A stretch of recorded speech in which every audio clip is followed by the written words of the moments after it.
1920-ish Gierholtt. I believe they were only made 1920, 21, maybe 22, but generally associate this with a 1920 model year. It's a Liberty drive style motor, sort of a Coil Liberty single clone. This one was built in Marine City, Michigan, and this one is quite nice original condition. Retains a lot of original patina. I had to do some repairs to the drive shaft, but it was work I could do without disturbing the original look of things. So I had to rebush it at both ends to support the prop shaft, but simple enough and didn't disturb anything.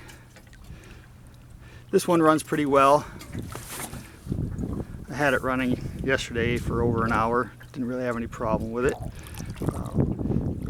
My one battery did go dead, but I had a backup battery, so that was good. It starts pretty easy. I usually start it with the prop out of the water, and I'll put this down on the seat and see if I can get it to go.